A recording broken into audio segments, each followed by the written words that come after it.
Ladies and gentlemen, hey, hi, how you doing? Welcome back to the channel. Thank you so much for stopping by. Coming up with Black Ops 6 this year, one of the most common topics already even before the game drops is what is skill-based matchmaking going to be like in this game? Because every single year, obviously skill-based matchmaking is a very hot topic from start to finish. It starts in the beta. You first jump on and you're like, okay, new game. Everyone's kind of learning it. It's not feeling too bad so far. Then a couple of hours go by and it's like, okay, well, maybe it's getting a little bit sweatier now. And obviously, you know, during the beta periods, especially during like early access, those are the most dedicated COD fans. They've got the pre-orders down already. Like, that's going to be sweaty. The open beta comes around and then it seems like things maybe actually get kicked up a little notch. Okay, last week was sweaty, but now it feels like it's on overdrive, right? And then same deal at launch. First a little bit. Okay, it's not too bad, and then players get a hang of things and it gets sweatier and sweatier and sweatier, and everyone is trying their absolute hardest like it's world champs, except you're just playing TDM on Nuketown trying to go for some headshots for your camos, right?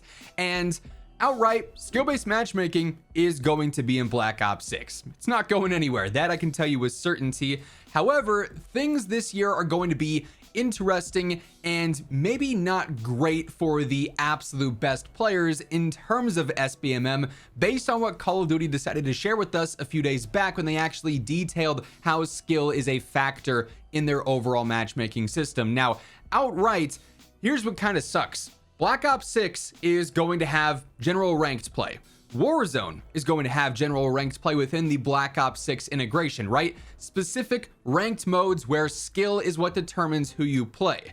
Meanwhile, there's obviously going to be standard public matches for multiplayer and standard public matches for Warzone. However, those are also still going to have a skill-based factor in their matchmaking in order to essentially please the vast majority of players, which is the more casual players that Call of Duty has.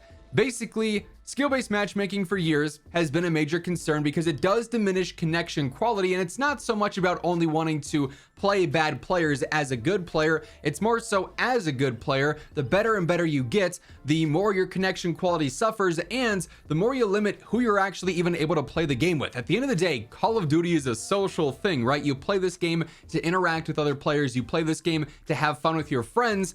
But if you are a, you know, let's say 3 KD player, for instance, and 3 of your friends are a 0.6 KD, a 1.1 KD, and, you know, maybe like a 1.2 KD, they're more average to maybe slightly above average here and there, or maybe you have a really below average friend.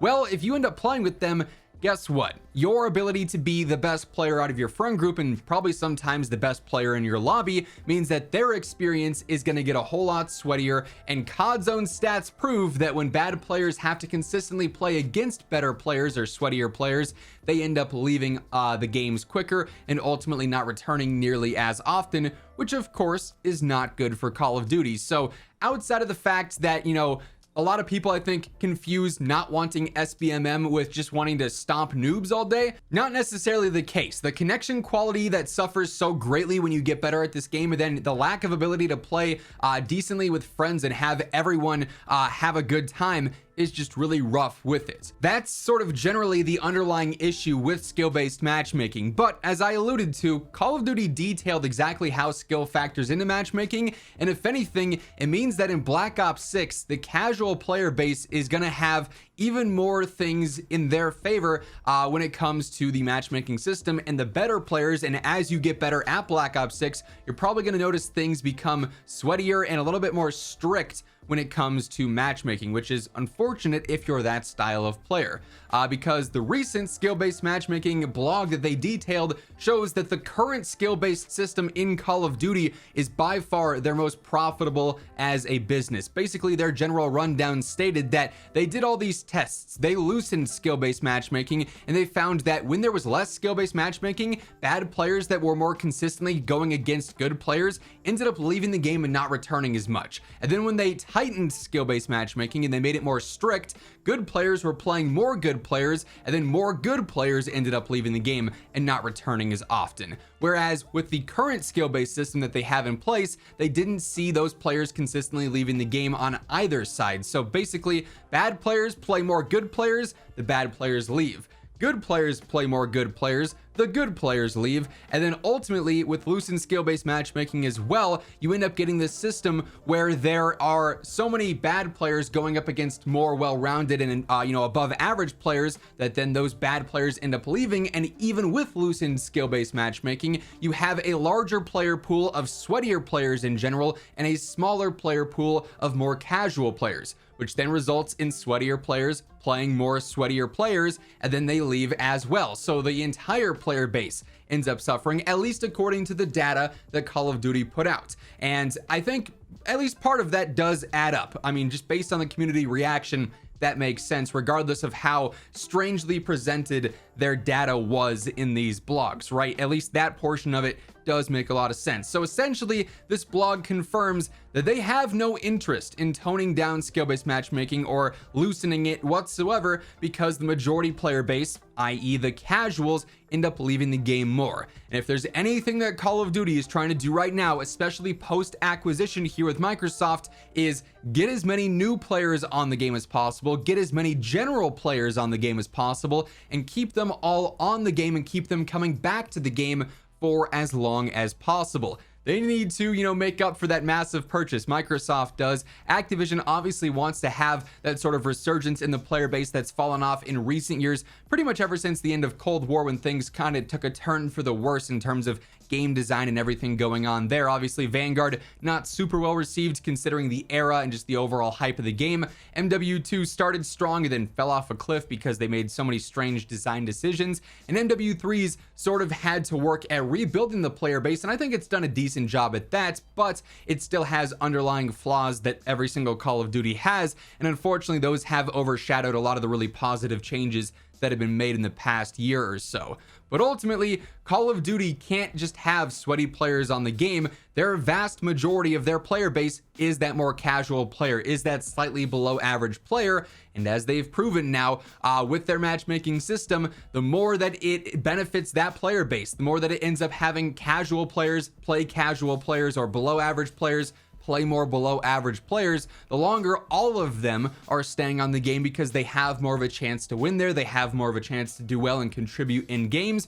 Whereas sweatier players, unfortunately, do end up getting the short end of the stick here and end up having to play a stricter skill-based matchmaking system where they are just naturally playing against sweatier players regardless. That's sort of a weird portion of this, is that they were super worried about good players having to play more good players.